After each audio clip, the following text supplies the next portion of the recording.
আমি captain Arif sir, সবাই আমাদের জন্য দোয়া করেন। এখানে স্যার 4-5 জন মারা গেছে স্যার, ওয়ান ইজ আইডেন্টিফাইড, আমরা ওকে চিনতে পারছি না স্যার, এবং বেশ কয়েকটা 4-5টা মুভিং হয়েছে স্যার। আমরা অ্যালার্ট আছি স্যার, আর হয়তো বা কারেন্ট থাকবে না স্যার, একটু পরে will be out of electricity. আমাদের জন্য সবাই দোয়া করেন স্যার, আল্লাহ ভরসা স্যার। আসসালামু আলাইকুম স্যার।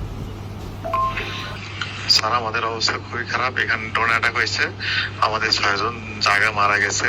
6 জনের আশঙ্কা খুবই আশঙ্কাজনক। 6 জনের মধ্যে একজন মনে আল্লাহ, আর 2 কতক্ষণ বাঁচে রাখা আল্লাহ জানে। আমাদের এখানে এখন নাই, ফুয়েল নাই, কোনো কিছু নাই।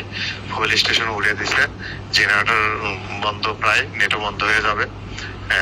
যতটুকু তেল জেনারেটরের মধ্যে আছে ওইটুকু শেষ হলেই শেষ, আর কারো যোগাযোগও কিছু হবে না। আমাদের জন্য দোয়া করেন। আমি আছি ভালো, কি বলবো এখন, বাকিটুকু আল্লাহর ইচ্ছা স্যার।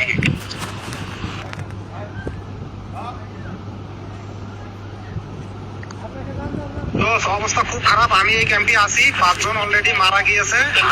আমি এই ক্যাম্পে আছি, অবস্থা খুব খারাপ। এই ক্যাম্পে এখন নেটও থাকবে না, কি যে অবস্থা হবে, আমরা বেঁচে থাকতে পারবো কিনা জানি না। যুদ্ধ বিমান নিয়ে আমরা নিরাপদ দূরত্বে আছি স্যার, একটা গাছের নিচে আছি স্যার। ঠিক আছে, চারপাশে খেয়াল রাখো।